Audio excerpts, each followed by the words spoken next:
नमस्कार, मैं ज्योति श्रीवास्तव और आप देख रहे हैं सी न्यूज भारत। वक्त हो चुका है मध्य प्रदेश और छत्तीसगढ़ बुलेटिन का, जिसमें बात होगी छतरपुर की, जहां 7 दिवसीय संगीत में श्रीमद् भागवत कथा का शुभारंभ भव्य कलश यात्रा के साथ हुआ। साथ ही बात होगी जांजगीर की, जहां सामुदायिक भवन उद्घाटन शांतिपूर्ण वातावरण में संपन्न हुआ। ऐसी तमाम खबरों पर विस्तार से डालेंगे नजर। खबर छतरपुर से है, जहां जिला मुख्यालय के समीप स्थित ग्राम रामगढ़ में 7 दिवसीय संगीतमय श्रीमद् भगवत कथा का शुभारंभ भव्य कलश यात्रा के साथ हुआ। कलश यात्रा रामगढ़ के प्रसिद्ध श्री राम जानकी मंदिर से प्रारंभ होकर नगर भ्रमण करते हुए चौड़ा माता मंदिर प्रांगण पहुंची।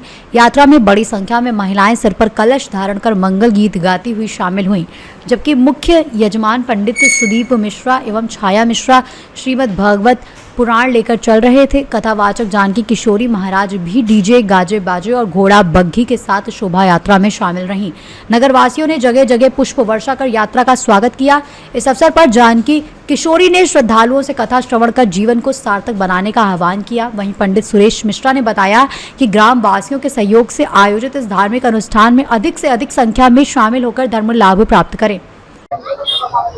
ये छतरपुर रामगढ़ जिले में जो कार्यक्रम श्रीमद् भागवत कथा ज्ञान यज्ञ होने जा रहा है, जिसका आज भव्य कलश यात्रा शोभा निकाली जा रही है और आज सायंकाल की बेला में श्रीमद् भागवत कथा का प्रथम दिवस प्रारंभ होगा।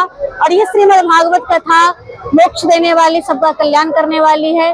तो मैं जितने भी रामगढ़ के श्रद्धालुगण हैं, आसपास के क्षेत्र के जो भी भक्तगण हैं, उनसे मैं निवेदन करना चाहती हूँ कि अधिक से अधिक संख्या में आकर के इस श्रीमद् भागवत कथा का श्रवण पान करके अपने जीवन को कृतार्थ करें, अपने जीवन का धन्य बनाएं। बस यही आप सबसे मेरी निवेदन है। सनातन के प्रति लोग बात टारगेट करते हैं और सनातन के कार्य के लिए आप लोग लगे रहते हैं। कैसे जो धर्मी है उनके लिए क्या कहेंगे आप? उनके लिए यही कहेंगे कि जो राम का नहीं वो किसी काम का नहीं। तो यही है कि जो धर्म के लिए, जो सनातन धर्म को अग्रसर नहीं करते, वो राक्षस प्रवृत्ति के माने जाते हैं। बस यही है कि अधिक से अधिक संख्या में जो सनातनी हैं, जो सच्चे हिंदू हैं, उनको अपने धर्म को आगे बढ़ाना चाहिए। यही हमारे जीवन का उद्देश्य है।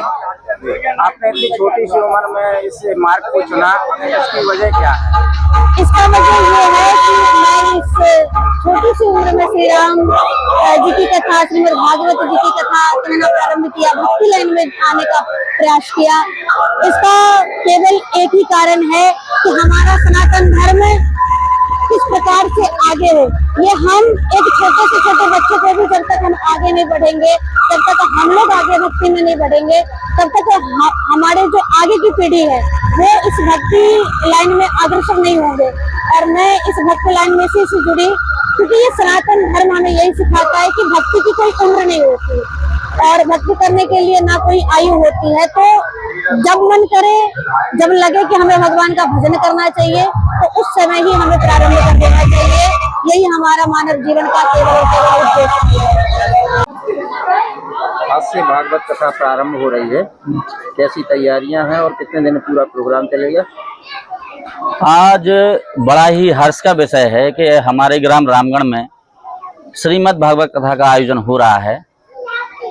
तैयारियां तो लगभग 15 दिनों पूर्व से चल रही हैं, लेकिन आज कलश यात्रा का आयोजन है और आज से कथा प्रारंभ हो जाएगी, जो कि दिनांक 6 तारीख तक चलेगी। 6 तारीख को भंडारा रहेगा और समस्त ग्रामवासी इसमें बड़े ही हर्ष और उल्लास के साथ भाग ले रहे हैं। तैयारियां पूरी हो चुकी हैं और सबसे अच्छी बात है कि जो कथावाचक आई हैं वो साध्वी जानकी किशोरी जी हैं, जो वृंदावन धाम से आई हैं। उनके मुखारविंद से सभी लोग कथा का रसपान करेंगे और आनंदित होंगे। आपके माध्यम से मैं सभी लोगों को हाथ जोड़ के निवेदन करता हूं कि सभी लोग आएं और कथा का रसपान करें और धर्म लाभ अर्जित करें। कथा का क्या समय रहेगा और कहाँ, कौन सा स्थान पे कथा होगी? स्थान जे माता का मंदिर है, चौड़ा माई का मंदिर है, पहाड़िया के ऊपर गांव के आगे। उनके जस्ट नीचे ही एक प्रांगण बना हुआ है, पंचायत भवन, उसके बगल में जो मैदान है वहां पे इस कथा का आयोजन किया जा रहा है। और कथा जैसे कि 5-6 दिन लगातार चलेगी, जो शाम को 5 बजे से प्रारंभ होगी और अनंत काल जब तक ईश्वर चाहे, ईश्वर इच्छा, हर इच्छा तक चलती रहेगी। सुरेंद्र मिश्रा। छतरपुर से सी न्यूज संवाददाता कुलदीप सक्सेना की रिपोर्ट। खबर इंदौर से है, जहां टैक्स प्रैक्टिशनर्स एसोसिएशन द्वारा जाल सभा गृह में आयोजित व्याख्यान में अहमदाबाद के चार्टर्ड अकाउंटेंट पुनीत प्रजापति ने जीएसटी में सर्च, जब्ती एवं गिरफ्तारी से संबंधित प्रावधानों की जानकारी देते हुए बताया कि वर्तमान कर प्रवर्तन व्यवस्था इंटेलिजेंस एवं आईटी आधारित है। उन्होंने सर्च की कानूनी प्रक्रिया, अधिकारियों की शक्तियों, करदाताओं के अधिकारों एवं दायित्वों बयान देते समय बरती जाने वाली सावधानियां तथा इन कार्यवाहियों के आयकर निर्धारण व पड़ने वाले प्रभावों पर प्रकाश डाला। कार्यक्रम में search warrant, reason to believe, DIN, videography और गवाहों की उपस्थिति जैसे प्रावधानों की भी चर्चा हुई। CA कृष्ण गर्ग के संचालन में आयोजित इस सेमिनार में व्यापारियों, चार्टर्ड अकाउंटेंट्स और सलाहकारों, अधिवक्ताओं तथा विभिन्न व्यापारिक संगठनों के प्रतिनिधियों ने बड़ी संख्या में भाग लिया। एसोसिएशन की तरफ से हमने GST की सर्च, सर्वे और प्रोसिक्यूशन पे एक सेमिनार आयोजित करी है। इसमें हमने हमारे मेंबर्स जो कि टैक्स प्रैक्टिशनर और चार्टर्ड अकाउंटेंट हैं, उनके अलावा हमने व्यापारी वर्ग को भी इसमें आमंत्रित किया है। चूँकि सर्च जो होती है उसका सबसे पहला इम्पैक्ट जो है व्यापारी पे आता है। हम लोगों को भी वहाँ एंट्री शायद 2 दिन बाद, 3 दिन बाद मिलती है। तो हम चाहते हैं कि हमारे व्यापारीगण इससे परिचित रहें। जब सर्च की टीम आए तो वहाँ पर वो कैसे, क्या बोलना है, नहीं बोलना है, क्या चीज़ों का ध्यान रखना है, ये सब हमारे व्यापारी वर्ग को जानकारी मिले। इसको मद्देनज़र रखते हुए हमने ये प्रोग्राम कंसीव किया है और हम उम्मीद करते हैं कि शायद हमारे व्यापारी भाई भी इससे बेनिफिटेड होंगे। मेरा नाम विजय बंसल है, मैं चार्टर्ड अकाउंटेंट हूँ, मैं टैक्स प्रैक्टिशनर एसोसिएशन का अध्यक्ष हूँ। एक सेशन आपने आयोजित किया है, क्या विषय रहेंगे, किस तरह अवेयरनेस काम कर रहे हैं व्यापारियों के लिए? सर, हमारा ऑब्जेक्टिव है GST में जो सर्च होती है तो वो सर्च की प्रक्रिया कैसे होती है, कार्रवाई कैसे होती है और हमें क्या प्रिकॉशन रखने चाहिए। उसके अलावा साथ ही साथ इनकम टैक्स में उसके क्या परिणाम होते हैं, ये मोटा मोटा सभी व्यापारियों के हित में एक चर्चा हो जाए, उनको पूरी जानकारी मिल जाए विषय की। सर, वैश्विक रूप से जो संकट देख रहे हैं अपने को, इसमें क्या लगता है भारत की आर्थिक स्थिति कहाँ जाएगी, इसको लेकर भी आप लोग, क्योंकि आप फाइनेंस से जुड़े हुए लोग हैं, क्या कहना चाहते हैं? मतलब ये जो हो रहे रेट्स, नहीं, वो आज के विषय का वो नहीं है। अच्छा, व्यापारिक हित में सर GST को लेकर कोई कन्फ्यूजन होते हैं, छोटे व्यापारी जो क्राइटेरिया में नहीं आते हैं, जो आते हैं वो भी कन्फ्यूज होते हैं, इसको लेकर सेशन थोड़ा डिटेल बताइए आप मुझे। सर बताइए। GST कन्फ्यूजन थे, अब तो काफ़ी कुछ क्लियर हो गया है, फिर भी आप समय समय पर ऐसे सेशंस लगाते हैं, तो क्या विषय रहेगा और किस प्रकार आप ब्रीफ करेंगे आज ये? देखिए, कोई भी टैक्स लॉ होता है उसको सेटल करने में 8-10 साल छोटे होते हैं, कम से कम 20-25 साल लगते हैं। तो GST सेटल नहीं हुआ है अभी, पहली बात। दूसरा, अभी तो लिटिगेशन शुरू होंगे, क्योंकि अभी तो ट्राइब्यूनल बना नहीं है, प्रैक्टिकली कोई भी हियरिंग हुई नहीं है। तो ट्राइब्यूनल तो अभी बनेगा, तो लिटिगेशन वगैरह, तो लॉ सेटल शुरू होना अभी शुरू होगा, ठीक है। तो डेफिनेटली ये सब होगा। तो अभी 5-7 साल और क्रूशियल है GST के लिए, पर्टिकुलरली जो व्यापारी वर्ग है उन लोगों के लिए, उनको लॉ डालना ज़रूरी है। पर्टिकुलरली जैसे केसेस जहाँ पे सर्च वगैरह होते हैं, तो सर्च वगैरह में क्या होता है कि बिजनेसमैन को एक्सेस नहीं होता है प्रोफेशनल्स का, जब शुरू होता है तब, और एक सरप्राइज़ एलिमेंट होता है, तो काफ़ी दिक्कतें आती है। काफ़ी टाइम कुछ ऑफिसर्स भी लॉ पार करते हैं और कुछ दिक्कतें होती है।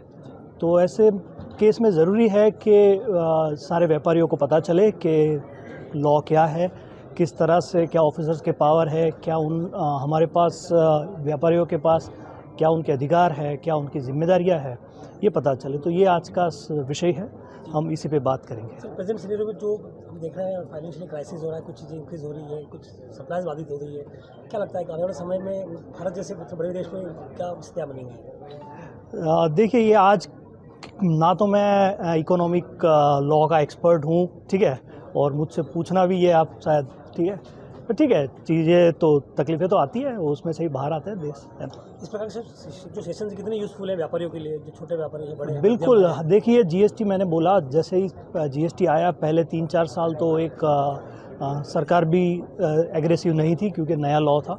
उसके बाद कोरोना आ गया, फिर उसके बाद 22, 24, 25 ऐसे साल है जिसमें सरकार एग्रेसिवली पैसा कलेक्ट कर रही है, ठीक है।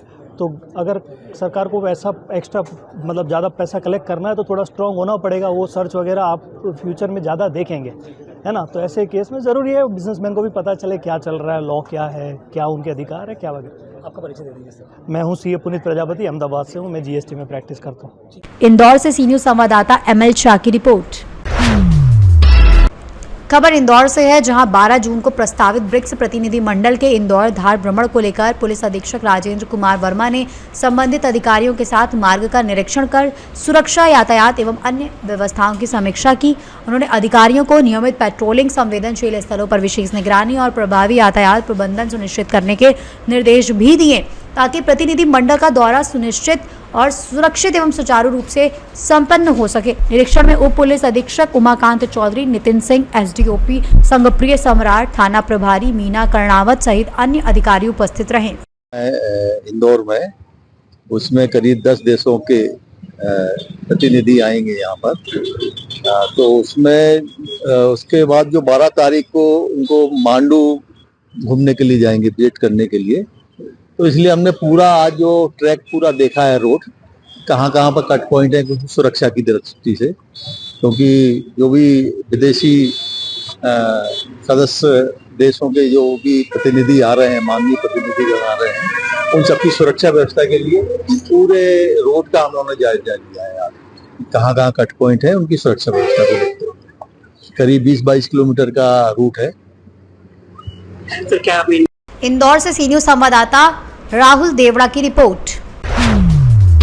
खबर जांजगीर से, जहां चांपा जिले के अकलतरा क्षेत्र के ग्राम कापन में प्रस्तावित क्षेत्रीय सभा एवं अघरिया समाज के सामुदायिक भवन उद्घाटन कार्यक्रम को लेकर उत्पन्न विवाद समाज के वरिष्ठ जनों और पदाधिकारियों की पहल से आपसी सहमति के साथ सुलझ गया। प्रभारी मंत्री ओपी चौधरी के आगमन से पूर्व दो पक्षों के बीच मतभेद की स्थिति बनी हुई थी, जिसे चर्चा और समझौते के माध्यम से समाप्त कर लिया गया। इसके बाद कार्यक्रम शांतिपूर्ण वातावरण में संपन्न हुआ तथा समाज में एकता और सौहार्द का सकारात्मक संदेश भी दिया गया। आज हमारे कापन में सामुदायिक भवन बन रहे हैं हमारे समाज का, उसमें कुछ निवास समितियों द्वारा तकनीकी गलतियां हो गई थी और उसमें गतिरोध पैदा हो गया था। तो दूर करने के लिए अभी बैठे थे, आपसी सामंजस्य हो गया है और अपनी जो बीच की गतिरोध है उसको आगे बैठक में हम लोग दूर करेंगे। आज की कार्यक्रम में किसी प्रकार के हम लोग बाधा नहीं उत्पन्न करेंगे। ये सामाजिक कार्यक्रम है अघरिया समाज का, और सामाजिक कार्यक्रम में सभी लोग रहते हैं। कुछ अलग अलग सबकी सोच रहती है, थोड़ा बहुत आपसी मतभेद रहता है। इसके लिए ये कार्यक्रम में जो गतिरोध के लिए बैठे थे उनके साथ हम बातचीत किए, और छोटा सभी समाज में गतिरोध होता है, वैसी ये गतिरोध यहाँ भी था, जो हम मिल बैठकर सबको कंप्लीट कर लिया गया है और सब सहभागी बनने के लिए तैयार है। और कार्यक्रम को सफल बनाने के लिए सभी उपस्थित होंगे और कार्यक्रम को ज़्यादा से ज़्यादा बेहतर सफल बनाने के लिए सब कोई सामंजस्य बैठा और दोनों का, और इसी के साथ ये कार्यक्रम सफल हुआ। जांजगीर से सी न्यूज संवाददाता मनोज की रिपोर्ट। खबर कवर्धा से है, जहां एक युवक की बेरहमी से हत्या कर उसके शव को टुकड़ों में काटा गया और फिर बोरी में भरकर उसको फेंक दिया गया। इस खौफनाक मंजर को जिसने भी देखा उसकी रूह कांप उठी। ये रोंगटे खड़े कर देने वाला पूरा मामला पांडा तराई थाना क्षेत्र के सोंढा गांव का बताया गया है। बताया जा रहा है कि गांव के पास एक लावारिस बोरी से अचानक असहनीय बदबू आने लगी। जब ग्रामीणों ने पास जाकर देखा तो उनके होश उड़ गए। इसकी सूचना स्थानीय पुलिस को भी दी गई। पुलिस ने मौके पर पहुंचकर जब उस बोरी को खोला तो बोरी के भीतर एक युवक का शव कई टुकड़ों में कटा हुआ पड़ा था। मृतक की पहचान कोमल वर्मा के रूप में हुई है, जो पिछले 2 दिनों से रहस्यमयी परिस्थितियों में लापता थी। घटना की गंभीरता को देखते हुए पांडा तराई थाना पुलिस तुरंत एक्शन में आई। शव को कब्जे में लेकर जांच की कड़ियां जोड़ी गई, जिसके बाद पुलिस को एक बड़ी कामयाबी मिली। पुलिस ने मुस्तैदी दिखाते हुए इस कत्ल के आरोपी को गिरफ्तार कर लिया है। पकड़ा गया आरोपी ग्राम बैहड़सरी का रहने वाला बताया जा रहा है। फिलहाल पुलिस ने आरोपी को कस्टडी में ले लिया है और उससे कड़ाई से पूछताछ की जा रही है। आखिर इतनी बेरहमी से हत्या करने के पीछे की वजह क्या थी, इसका खुलासा जल्द ही होने की पूरी उम्मीद है। कवर्धा से सी न्यूज संवाददाता दीपेश जांगड़े की रिपोर्ट। खबर खरगोन से है, जहां जिले की खलटाखा चौकी पुलिस ने अवैध गौवंश परिवहन के खिलाफ कार्रवाई करते हुए 3 सुपर कैरी टेम्पो से 18 गौवंश को मुक्त कराया और करीब 9 लाख रुपए मूल्य के वाहन जब्त किए। मुखबिर की सूचना पर वाहन जांच के दौरान टेम्पो में गौवंश क्रूरतापूर्वक भरे हुए पाए गए तथा चालक वैध दस्तावेज प्रस्तुत नहीं कर सके। पुलिस ने शाहनवाज उर्फ शानू सहित अन्य आरोपियों के खिलाफ गौवंश वध प्रतिषेध अधिनियम एवं पशु क्रूरता निवारण अधिनियम के तहत मामला दर्ज किया है, जबकि फरार आरोपी सादिक मनिहार की तलाश अभी जारी है। ये कार्रवाई एसडीओपी श्वेता शुक्ला के मार्गदर्शन में थाना प्रभारी सागर चौहान एवं चौकी प्रभारी मिथुन चौहान के नेतृत्व में की गई। सर, आज गोवंश को लेकर कार्रवाई हुई है, क्या मामला है? आज खट्टाका चौकी पुलिस को मुखबिर सूचना प्राप्त हुई थी। खलघाट तरफ से कुछ पिकअप वाहन पशुओं का अवैध परिवहन कर महाराष्ट्र ले जा रहे हैं, जिस पर हमने तत्काल चौकी प्रभारी सहित चौकी खट्टाका टीम को चेकिंग के लिए लगाया। चेकिंग के दौरान सिलसिलेवार 3 पिकअप वाहन पकड़े गए। इसमें कुल मिला के टोटल 18 पशु ले जाए जा रहे थे। सर कितने आरोपी हैं? अभी तक इसमें 3 आरोपी पकड़े गए हैं और एक फरार है। थाना प्रभारी सागर चौहान, निरीक्षक थाना बड़ापुरा। खरगोन से सी न्यूज़ संवाददाता नीलेश की रिपोर्ट। खबर रीवा से है, जहां जिले में सोशल मीडिया पर आपत्तिजनक टिप्पणियों को लेकर विवाद लगातार बढ़ रहा है। हाल ही में एक यूट्यूबर के खिलाफ कार्रवाई के बाद अब एक महिला का वीडियो जमकर वायरल हुआ है, जिसमें कथित रूप से ब्राह्मण समाज के खिलाफ अनुचित टिप्पणियां की गई हैं। वीडियो सामने आने के बाद समाज के लोगों में नाराजगी देखी जा रही है और उन्होंने पुलिस प्रशासन से निष्पक्ष जांच कर उचित कानूनी कार्रवाई की मांग की है। साथ ही सोशल मीडिया पर भड़काऊ एवं आपत्तिजनक सामग्री प्रसारित करने वालों पर सख्त निगरानी और कार्रवाई की आवश्यकता जताई है। फिलहाल वायरल वीडियो की सत्यता और उसमें किए गए दावों की जांच की जा रही है। अगर कुर्मी यादव जतने जात के लोग हैं जो जी से दूर रह चाहते जी हजूर से, ता अपन काज बियाह बिना जी हजूर से करब शुरू कर दे, फिर देखा तरक्की। नहीं ता कथा करामे कहा है त जी हजूर, और भागवत सुनामे कहा है त जी हजूर, घर प्रवेश करवा में कहे त जी हजूर, बरहाव रहाव करवा में कहे त जी हजूर। सम्मत जी हजूर का बुलौबे तो यह कुल करम होई। जौनो घर के सोन चांदी पैसा दाम दे है त का होई, तू गरीब होई है। जी हजूर बड़े आदमी बन रहे हैं, पहले से बड़े आदमी हैं और बने जा रहे हैं। जैसा सेव अनार एंठे चढ़ावा उंठे चढ़ावा चढ़ाए दीन है बढ़िया जी हजूर भरिन झोरा माँ अलाई के घर आए चले गए। घर माँ उनका मेहरिया खा खा लाल हैं, तुम्हारा मेहरिया एकदम काली भूतवा हैं। पता है काहे सुकड़ू मल हैं, काहे से कि निकाह चीज जी हजूरन का खवाते है। अब बेचारी हरे घर के आई तो दार चाउर खाई हो गया जी हजूर। तो यही से कहीं लागे न तो कथा करा, न तो भागवत करा, न तो वाल्मीकि करा, न तो शादी करा, पर मतलब जी हजूर का न बुलावा करा, खुशी मनावा, बहुत गरीबन का खवावा। पर इनठे या चढ़ावा, इनठे 10 चढ़ावा, इनठे सेव चढ़ावा या न करा, तब देखा कि इन्हीं जात के लोग कितना ऊंच हो जाए हैं। या जी हजूर करब छोड़ दे। हम तो अपने इतनी बड़ी उम्र में 34 साल की उम्र में केहू के पाए लागो नहीं करें न हमार पति करें, ठीक है। हम लोग या जी हजूर से दूर हैं।